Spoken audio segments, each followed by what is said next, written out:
শ্রীময়ীস astrological tips চ্যানেলে তোমাদের সকলকে স্বাগত জানাচ্ছি।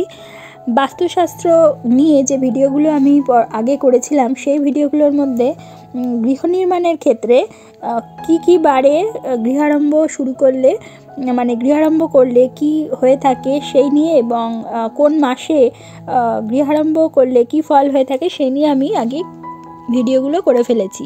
আজকে যে সম্বন্ধে তোমাদেরকে জানাচ্ছি সেটা হচ্ছে যোগফল। অর্থাৎ এই যোগফল কথাটির এখানে অর্থ এই যে মাসের যে দিনটিতে গৃহ নির্মাণের কাজ প্রথম শুরু করবে সেই দিনটিতে কত দণ্ড থেকে কত দণ্ড সময় পর্যন্ত কোন যোগের স্থিতি।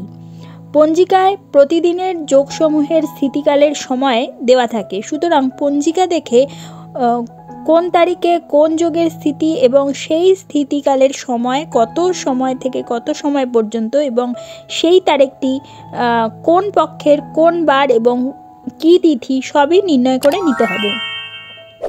বজ্রযোগ, ব্যাঘাত যোগ, শূলযোগ, ব্যতিপাত যোগ, অতি গণ্ডযোগ, বিষকুম্ভ যোগ, গণ্ডযোগ এবং পরিক যোগ, এই যোগগুলোকে বাদ দিয়ে অন্য যে কোনো যোগের স্থিতিকালে গৃহারম্ভ করতে পারা যায়।